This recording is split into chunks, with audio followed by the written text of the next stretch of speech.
So let's explore some of those things that nobody warns you about when it comes to gaining in age. The first one is that you may experience a reawakening as opposed to a midlife crisis, and that might require you to get back in touch with what your sense of purpose is. It might be necessary for you to start to draft a mission for yourself. Have a think about what it is you want out of the next 10, 20, 30, 40 years of your life. Draw up a mission plan and then get to work on it, rather than treating yourself as rudderless, aimless, or lacking any kind of purpose in life. Something else that might affect you as you age is a loss of vitality and get up and go. Well, I would recommend that you take the opportunity while you still can to maintain your fitness. Get off your ass, get off the couch, go for a walk, join a gym.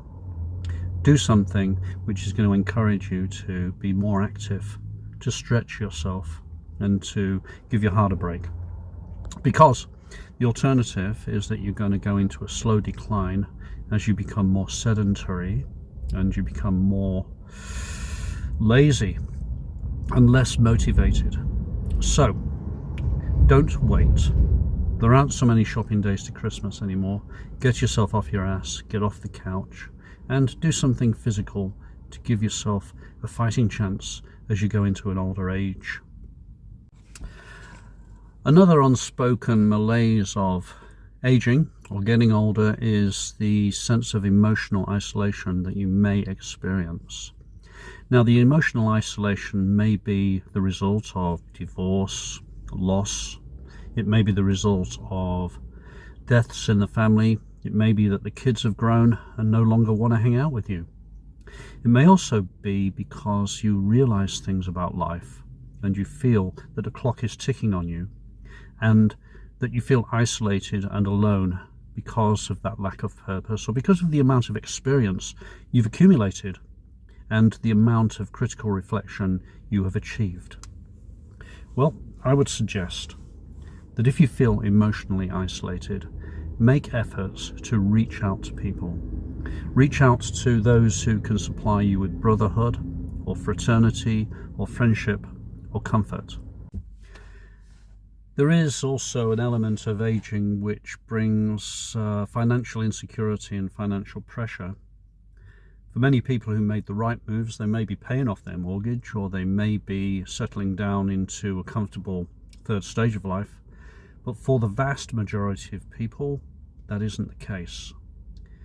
Well, if you're feeling insecure financially, you need to create a micro plan, and you need to work out what you're going to do over the next 3 to 6 months. Get yourself set up over the next 3 to 6 months and cultivate and develop habits which are going to assist you to get out of the financial swamp you're in. This might include finding alternative or additional sources of income.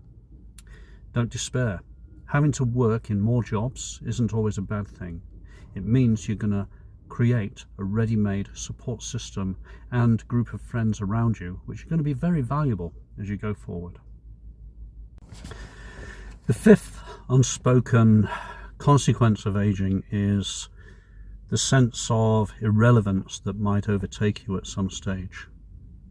It may be that you feel you're just pushing through every day in an aimless sort of way. You're just marking time.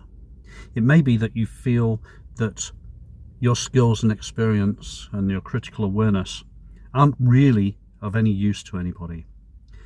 You need to snap out of this mentality because you've never been better qualified to teach others. You've never been in a better position in life to be able to assist others and to share your experience with others.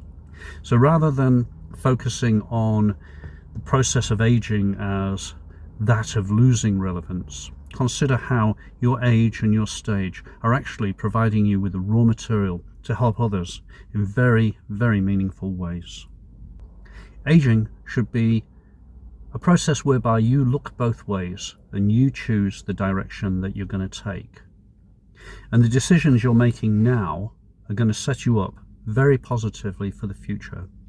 So rather than sitting on your hands or sitting on your ass, start thinking about what you can do to constructively greet the aging process in as positive a way as possible. So I hope you enjoyed these hints and tips. I would like to think that aging shouldn't be like stepping out in front of an oncoming truck. It shouldn't be a situation whereby you step out into the void and think, what the hell hit me? Aging should be a process whereby you look both ways and you choose the direction that you're going to take. And the decisions you're making now are going to set you up very positively for the future. So rather than sitting on your hands or sitting on your ass, start thinking about what you can do to constructively greet the aging process in as positive a way as possible. Confound those expectations that society heaps upon you by trying to convince you that you are lacking relevance or lacking vigor, lacking power, lacking skills.